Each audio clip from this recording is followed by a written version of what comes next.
деген бұл мектеп жалпы болашақта анау Қарасуға комфортный школа бойынша жаңа мектеп салынады 2000 орындық смена осы Қарасуда құрылысын етіп жаңағы қоршап жаңағы бастап жатыр. Ол қазақ мектебі бола ма? Иә, бұйыртса қазір қараймыз, потребностьке байланысты. Мысалы тұрғындар бізге мысалы орыс класс ашыңдар десе, о жағын қарастырады білім басқармасы. Ол салынып біткеніне оған бір 2 жылдай уақыт керек қой. Жоқ, бұл қазақи аудан ғой. Осы кісі осы жұмысын жалғастыратын болады. Жоқ, қандай да бір сұрақтарыңыз болатын болса, сұрақтарыңыз қойып, бірге жауап берейік деген. Өте жақсы, рахмет. Біріншіден, Әлия, келген орныңыз құтты болсын, берекелі болсын, ұлтымызға, ұрпағымызға деген сияқты өте қуаныштымыз. Әрине, қашанда мектепте үлкен тәлім керек. Бүгінгі күнде енді біздің кей желтоқсан көтеріліс күрескерлерінің ақсақалдарымыз бар, ардагерлеріміз бар, келіп отқан бұл жерде үлкен маңызды себеп. Бұл негізі нақты ашық дүние айтылу керек. Енді біріншіден мынау күзет мәселесіне келетін болсақ, күзетке тікелей жауапты ол агентство. Қай агентство жұмыс істеп отыр? Олар әрбір күзетті психологиялық тесттен өту керек, әрбір жауаптылықтан өту керек. Өйткені бұл жерде, тем более, мынау жай көшедегі объект емес строительный. Бұл оның өзіне керек солай да.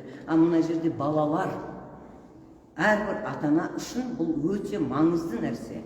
Бұл балаларды отыратын жерге жаңағыдай теріс пиғылды, ішімдік ішетін, сосын жаңағы педофилдерді құдай сақтасын. Ол біздің қыз бала мен үлкен мұғалімге де тиісуі мүмкін. Ондай адамды мына жерге жұмысқа алу деген бірінші жауаптылық сол агентство. Біз қит етсе мұғалімдерді кінәлаймыз, қит етсе мектептің директорын кінәлаймыз. Өте орынсыз. Мен өз басым мұғалімдер ұстаздарымды өмір бойы басым деймін. Мен ауылымда жасым 65-ке келді. Ауылыма барған сайын алғашқы ұстаздарым, кейінгі ұстаздарым бәрін үйіне кіріп, өздері жоқ болып кетсе де, дүниеде жоқ көбісі. Үйлеріне бала шағасымен барып сәлемдесіп, апай ағайларының орныңыз дейді. Өйткені мен сол кісілердің алдында бүгінгі күнде мінекей азамат болып, еліме, халқыма еңбегімді сіңіріп отырмын. Сол кісілердің менің басым берген білімінен, тәлімінен, сондықтан мен ұстаздар алдында қашанда басым деймін. Біз қазір ұстаздарды қастерлеуді ұмыттық. Ата-аналарға баланың тәрімі біріншіден ата-ана өзі жауапты болды. Сен баланы тусаң, өзің үшін туды. Тәлімде ертең сенің мына бала шағаларын тәрбиелеп туғасын да шұбыртып, Құдай кешірсін, мен көпсінбеймін. Бірақ сол баладан ертең еліне, мемлекетіне, ұлтына, халқына пайда бар ма? Пособие требует етеді, бірдеңе требует еткенде бәле дейміз. Бірақ ертең сол баладан кім шығады? Мемлекетке пайдасы бар бала шыға ма? Қит етсе, мұғалімнің міндеті білім беру. Мына жердегі сақтықты қорғау, мына күзетті алды ма? Күзеттің тікелей парызы. Ал соны алған агентство бірінші жауапқа тарту керек. Бұл жерде директор емес. Сосын екінші, ол каникулдың кезі, суббота күні, мұғалімдер мына жерде ешкім болмау керек, например, балалар керек. Оларға тапсырылды. Ол суббота күні бала бұл жерде не қылып жүр? Қай мұғалім оны шақыртты? Первый очередь, ол шақыртты ма мұғалім ана жерден күтіп алу керек. Біріншіден. Күтіп алып шығарып салу керек. Не үшін шақыртты баланы? Сол каникулдың кезі емес, сол каникулға шығайын деп жатқан кезде ол баланың бір пәндерден қарыздары болса, неге сонда сол баланы қарызын сол жерде өтеткізіп, или сабақтан келгеннен кейін өтеткізбеді? Неге суббота күні? Бұның астарында бір дүние жатыр. Сол мұғалім шақыртылған бірінші жауап, күзеттен кейін, күзет агентствосынан кейін. Екінші жауапты, ал тәлім алушы кім? Тәлім алушы қайда қарады? Рас баланы шақырттыңдар ма? Ата-анасы несовершеннен әлі кәмелетке толмаған бала. Ата-анасымен келу керек еді. Ата-анасына айту керек еді. Сіздің балаңыз мынаны тапсырмады. Сондықтан келу міндетті деп. Бұл жерде директордың мүлдем ешқандай кінәсі жоқ. Біздің адамилық көзқараспен, заң көзқарасымен де солай. Сондықтан біріншіден директор кетті ма? Тәлім алушыда кету керек, жаңағы шақырған мұғалім де кету керек. Басты бұл, маңызды. Күзет сотталу керек. Ал анау жаңағы қыз баланы шақырған, оқушы баланы шақырған мұғалім тоже жауапқа тартылды. Шақырды ма? Қарсы алу керек еді. Міне мәселе қайда жатыр. Біз осы әділеттікті айтайын деп келдік. Бұл әділетсіз. Ертеңгі күні сол жаңағы кеткен директордың аты жөні кім? Вот Гүлшат Тазабекова, жоқ, өз еркін, мәселе өз еркінде кеткен емес. Вынужденный кетті, потому что жан-жағынан қалап атса анандай қалып. Масқара ғой. Кінәні, как будто сол Гүлшат соғызға не қылғандай. Мен танымайды екен, көргенде жоқпын. Ол уже жас маман, бәлен жыл еңбек етіп келе жатқан адам, тәлім беріп осы білім саласында. Бір күнде оның да өміріне балта шабылып отыр. Неге біз бір-бірімізді қолдап, қорғай білмейміз? Әрбір адамды мен мұғалім болсын, дәрігер болсын, мен мемлекетім азаматшасы болсын, мен оны қорғаған жақсы көремін. Біздің ұжым сондай. Беттас айналайын, өзіңе мыңдағыр рахмет.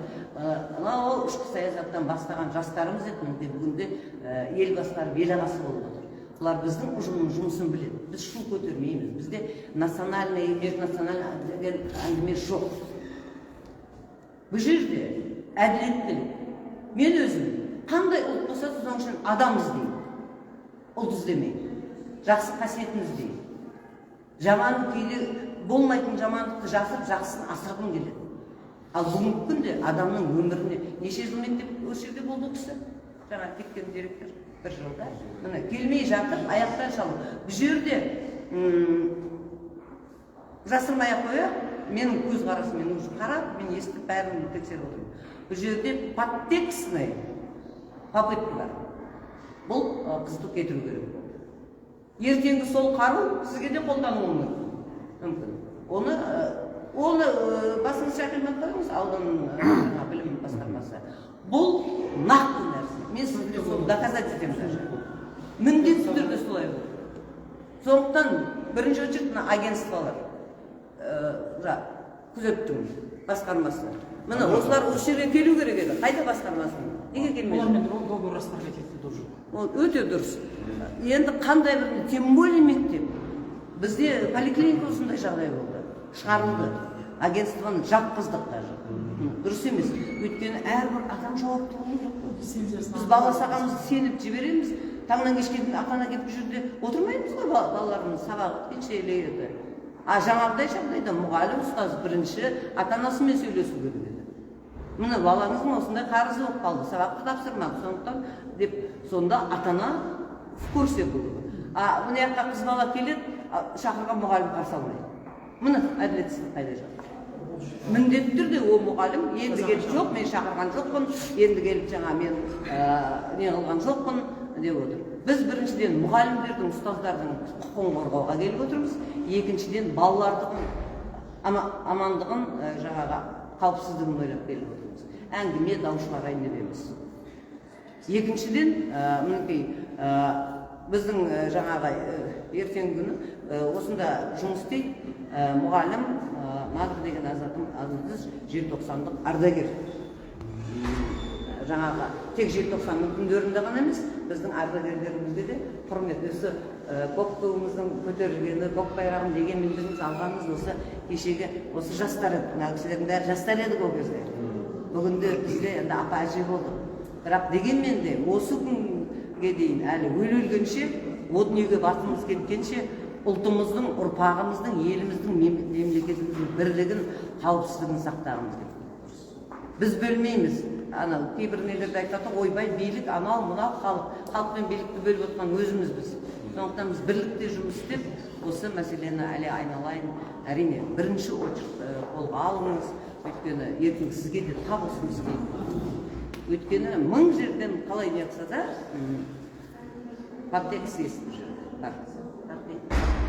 Ол қаққан саған да құрылуы мүмкін. Сіздерге рахмет апай. Қолдап келіп, кішкене бас көтеріп, жаңағы келіп отқан сіздерге де рахмет. Қайда ол сіздердің арқаларыңызда осы кішкене. Біз енді сіздерге қараған жасырақпыз ғой, сіздер көп көргенсіздер. Мысалы, ана жақта бұрынғы заманда көрдіңіздер, қазір заманда көріп отырсыздар.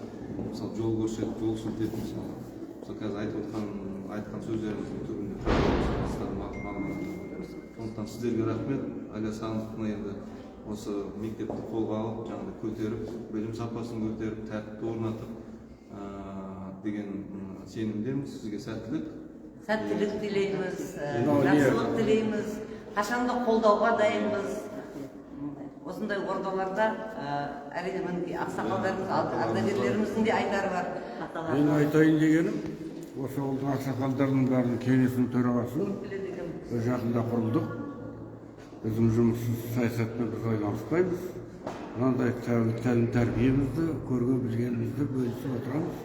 Оны акиматқа жеткізіп отырамыз, дұрысын бұрысын. Ал енді мен сіздің айтқаныңыздан толық келісемін. Мен тергеу жұмысында көп жыл жұмыс істеген адаммын. Дұрыс айттым мынасы. Мен келіп айтып едім, трудовое отношение бар ма анау? Нарушительдің деп бар деп шықты. Жарысты. Онда трудовой договорын әкеліп көрейік. Сонда анау директор беріп па, кімді қабылдап алғанына? Жауап береді деп едім. Жоқ көп шықты. Иә, мынау административный кодекс дейді, әкімшілік кодексте мынандай термин бар. Источник повышенной опасности деген. Burada источником является одушевленный предмет охранник. Охранниктің қатысы бар ма директормен? Жоқ. Қатысы жоқ. Ол ведомство договормен жұмыс істеп жатқан. Договорда айтылған бәрі. Кім қаяққа жауап беретін. Ал енді директор демалыста жүр. Бұл нарушать етіп арақ ішті дейді, білмеймін, рас па, өтірік па. Но факт, что... Енді мұғалім көрдім, бөтелке тұрды деп отыр ғой. Дұрыс айтасыз. Ал енді бұл охранник, жаңа источник болып тұр повышенной опасности, енді мұғалім сопутствующий. Шақырған сол. Неге болмай ма шақырған бала? Не болды? Суббота воскресенье. Ата-анасы қайда бара жатсың? Мына демалыс күні кешке қарай қайда барасың? 6 класс оқушысы. Деп сұрау керек еді. Оны сұрау. Ата-ана да жауапты, прямой жауапты, сопутствовал. Ал охрана ол тем более. Өте өңіз. Әкетті. 40 жыл асқан баламыз шығып тұраққанда балам қайда барады? Енді қараңыз енді. Әкетті сіз замакин по учебнике осың ма? Идеология неме не дейді? Алдыңда оған әкеп қосты ойбай бір баланың басын ұрып кетіпті, екінші баланың басын линейкмен ұрыпты депті. Ал енді үшіншісі шықты экономическое нарушение, төртінші шықты тәртіп жоқ деп, бәрін үйіп әкетті, директорге жапты бар. Солай айтып бойынша. Өте ұрды. Оны односторонно бір КТК-ны шақырып, солай деп түсіндірді КТК. Деді, ол дұрыс емес. Оны апартта Евразия, Европаға, Қазақстаннан бөліп алып, сонау батыс Европаға тарап. Соны салдырған ата-аналармен өздері. Біздің алдар. Заманбек деген тұлға, Нұрғадеп деген қаланы басқарды, даланы ауыл облысы. Айтатын, бостандық деген арғымақ емес, ауыздығын босатып, 4 құлаға жүгіретін шабатын. Бостандық деген ауыздығын босатқан арғымақ емес дейді. Тәртіп болу керек. Ал мыналар тырнақ астынан кіргізетіндер бар. Ұруға болмайды. Мен мектепте оқығанда, мұғалім келе жатқанда бас киімді алып былай тұрып, өткізіп жібереді. Бізде солай тәрбиеледі. Мектепте көшеде сөйтетін. Бас киімді алып жібереміз. Осы шағында бұл жалғыз мұғалімдік емес, бұл ата-ананың тәрбиесі болу керек. Мен айттым, менің балам қазір Абу-Дабиде Қазақстан туын көтеріп жүр. Күрестен қазір. Дүниежүзілік біріншілікке. Екінші туды көтергелі қалды сонда қазір. Біз тәрбиеледім. Екінші балам бар, 5-ші класста оқитын, Парижге барып 3-ші орын алып кетті математикадан, фестивалдан. Қазір 5-ші класста оқиды. 3-ші балам бар, ол футболист, енді қазір Орта Азияда турнирде жүр қазір. Балдарға спортпен тәрбиелеу керек, оқыту керек, үйрету керек. Сосын екіншіден біздің мұғалімдер заң бойынша өзін қорғау құқығы бар. Сол заңды білу керек. Кеше мен күйініп тұрмын, біздің кеткен директор өзін қорғай алмай қалды. Өзін қорғай алмай қалды. Оны қорғайтын әкімшіліктен де ешкім қорғамады. Ойбай, осыны қою керек бұғып жатуды. Заң бар, тәртіп бар, қорғау керек. Олар қара қорғамады. Мына тырнақтың астынан кірді, үлкен көп Европаға жіберді ол. Жоқ, мынандай кішкентай тірліктен Европаға тарататындар қандай дүние өртеніп кетті? Не өртеніп кетті? Ол ағасы, енді мен сөйлейіншім. Мен мына ардагерлер кеңесінің төрағасымын. Осы жерде 82-ден бері тұрамын. Осы мектепті, ана мектепті бәрін басқасында көргенмін. Мына птица маркасы. Бұл жерде тәртіп. Мынау жаңағы келген Гүлшатбек кетіп жатқанымыз 2 рет шақырдым мен ақсақалды ретінде. Келіп ата-аналар болса, ата-аналар келгенде бар ғой, мына забраваны келгенде қорқады ана кісі. Не ойбай, ол хат сөйлем. Хат сөйлемесең оған не істей шақыр. Сөйтіп бос жіберіп қойды. Мына ішінде қағып кетті десем, ол сен үлкен кісі келе жатыр ау, не демейді, қағып кетеді. Тәртіп босаңсып кеткен. Сондықтан айналайын, ең бірінші келген мына қадамың құт болсын. Осы жерде мерекелі кәдімгі осы мектепті көтеріп, мына атышулы бүкіл неге жайылтады. Енді соны қорғап шығады, тек қана сен боласың. Мына тәртіп жағы, ең маңызды. Ата-аналардың бәрі кәдімгі өзін прапын деп шығады. Жаңа мына кісі айтқандай бұрын жаңа мұғалім дұрыс дейтін еді, қазір балалар дұрыс. Баласы ұрып кетсе де, ойбай, баланікі дұрыс, ол неге ананы ұрады деп шығады. Сондықтан айналып өзіңе ақ жол, мінекей бар батамызды беріп отыр, тек жақсылық, сенен бір үлкен тәрбие осы мектепті алға шығарады деп үміт етеміз. Мына ағамыз біздің алаш желтоқсан құрылып жатқан партиямыздың өкілі Байкен ағамыз. Байкен аға. Енді мынау құрметті көрермен, мына ата сөзі бар ғой, дауға барсаң бірің бар, жауға барсаң бәрің бар дейді. Біз енді мына елден көріп, мына желтоқсаншы қыз жігіттермен бірге мен алаш желтоқсан деген партия бірлесіп жұмыс жасаймыз. Мына адамзат үстемдік құрған қоғамды тәрбиелейтін осы мұғалімдер ғой, мектеп. Соны кейін соны ұрпағын елімізге дайындайтын сіздерге неге жөнсіз жұмыстан шығып жатыр, не болып жатыр деп сол даудың құлағымызбен, көзімізбен көрейік деп келіп қалдық. Енді көріп отырмыз, жаңадан мүдір Тұрайым мектеп директоры тағайындалып жатыр екен. Біздің қоғамдық бірлестіктің саяси бөлімінің басшысы Жаңабек ағамыз. Мен айтатын жаңа біздің Тұрайымыз желтоқсандықтардың айтып өтті. Әділет туралы мектеп, енді бізде солай өстік. Ұстаз деген ұстаз өмірі. Екінші ата-анамыз болды. Құрмет дейміз. Екінші әділеттік болу керек, қай жерде болса да. Жаңа айтылған, тағы айтып берейін, енді балаларды тәртіпке шақыру керек. Жаңа мұғалім, шақырған мұғалім жаңа бақырымыз айтып кетті. Тәртіп беретін директор орынбасары жазалау керек оларды. Олар неге қалды осында? Директор шығарып жіберді кінәсіз. Ол дұрыс емес, әділеттік болу керек. Соны қарап, қадағалап, қайрадан көру керек деп ойлаймын бірінші. Екінші айтатын балаларға соғылса ата-ана дегенің мына дұрыс қарап, оларға дұрыс тәртіпке шақыру керек. Дұрыс болмаса, алдын ала қарап, сыра шығарып жіберу керек. Сондай мынандай бұл Алматымыз біздің. Қонғада әр мектепте әртүрлі оқиға бар ма? Сол үшін осыны қарап, осындай инцидент болмағандай. Болмау керек, соны қарап керек. Ақсақалдарымыз бар біздің осы жақтың міне Алатауының. Сіздер көптен көп рахмет. Міне сізге айтатын міне сәттілік деймін. Аман болыңыз, тәртіпке шақырып, дұрыс осы мектеп бір ең жақсы мектеп болса Алматымызда. Енді айналайын, Бектас идеология болғаннан кейін бір таяқтың ұшы сағында тиеді. Сондықтан енді сенің еңбегіңді жеке мен өзім білемін. Сонау ішкі саясаттан бастаған уақыттан сәттілік тілейміз. Осындай балаларымыздың, ата-аналардың, әрбір азаматымыздың, азаматшаларымыздың, әсіресе соның ішінде мұғалімдерімізге деген сый құрметті мына мектептерде өте дұрыс жолға қою керек. Мынау қайт етсе болды, ата-аналардың жабыла кететін, онда балаңды тәлімде өзі. Мұғалімнің міндеті білім беру.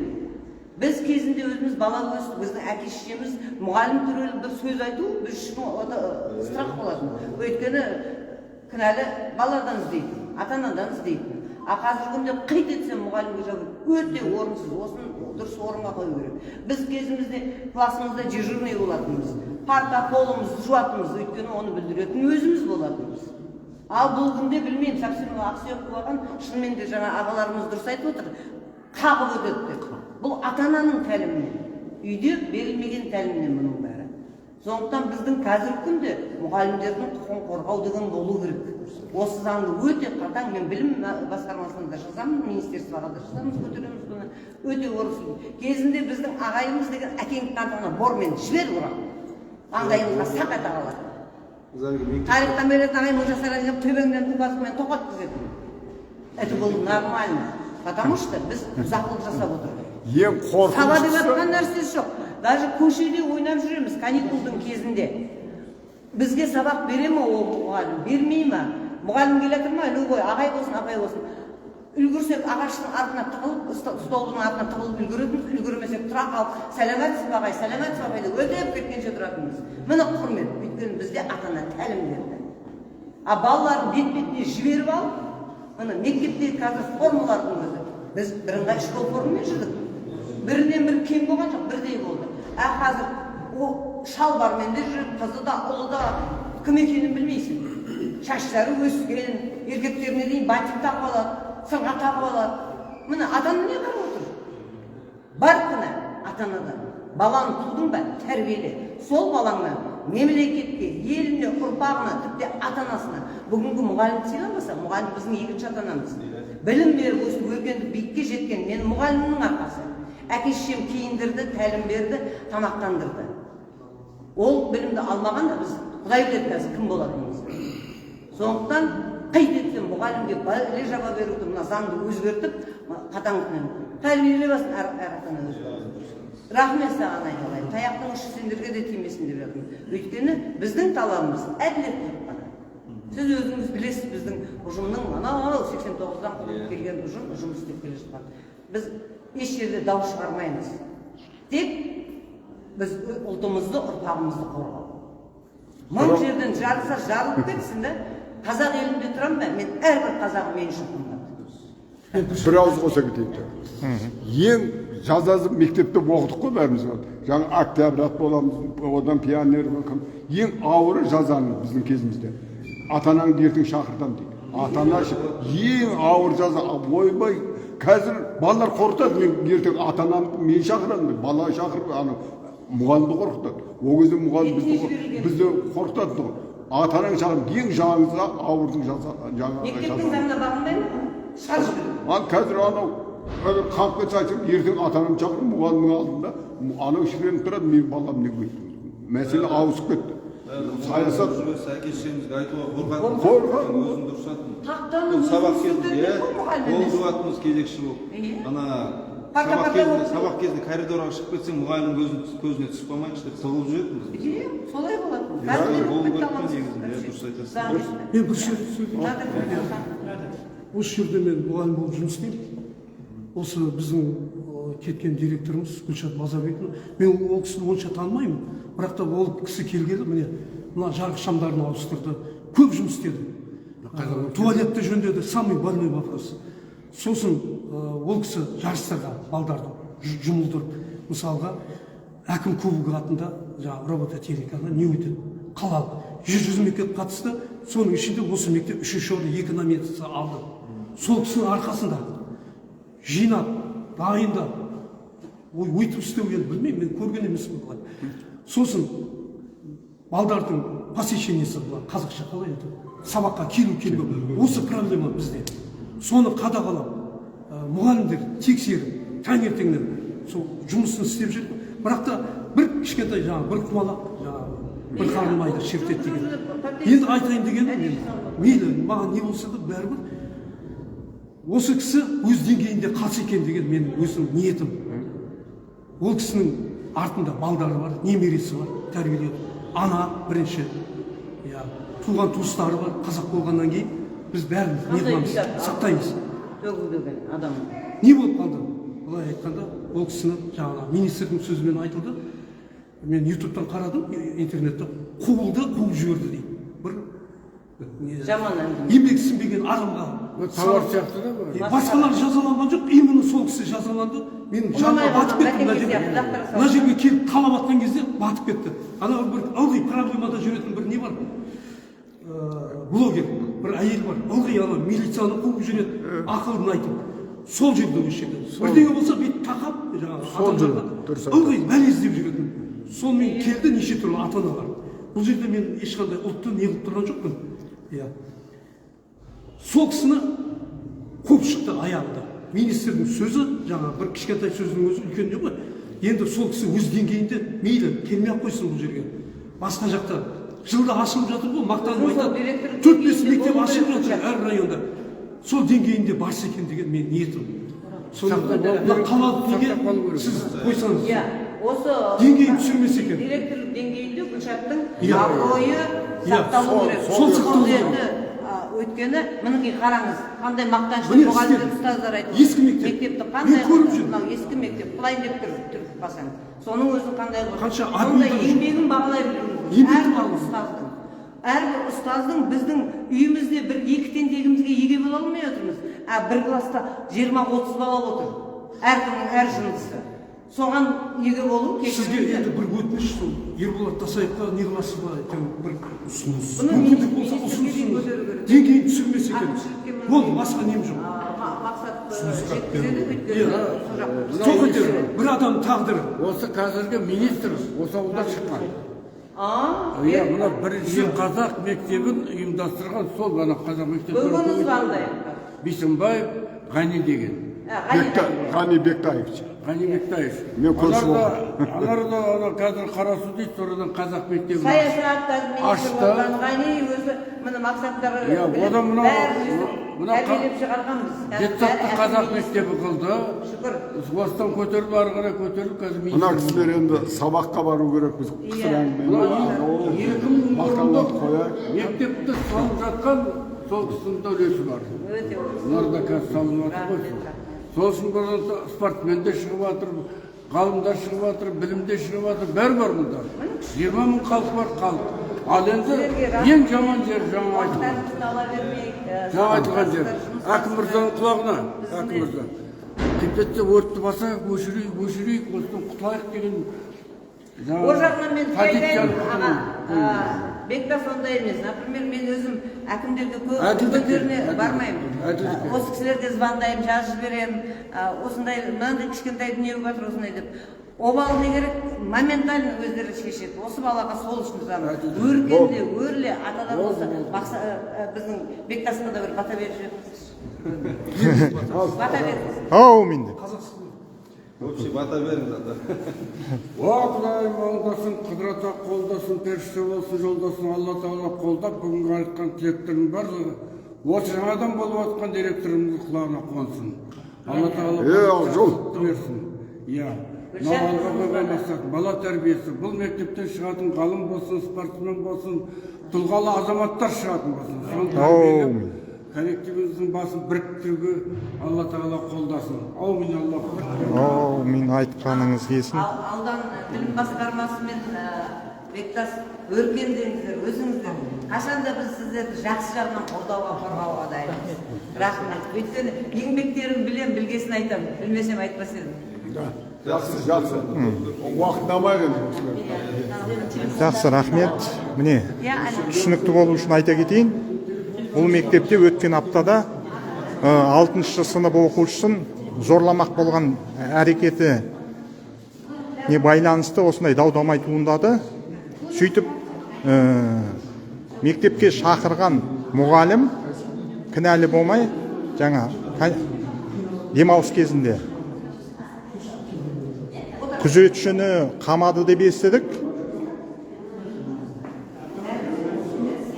Ал директор жұмыстан кеткен. Директордың еш кінәсі жоқ деп, міне қанша қолдаушылар келіп отыр. Бұл мәселе бойынша қазір Құдайға шүкір басқа директор келді. Бірақ бұл орыс мектебі енді болашақта қазақ мектебіне айналады деген үміттеміз. Бұл жерде тағы бір үлкен мектеп салынып жатыр. Мына мектептің тозығы жеткен ескі кішкентай мектеп. Сондықтан қолдаңыздар, ағайын. Бұл түбінде қазақ мектебіне айналуы тиіс. Жақсы, сау болыңыздар.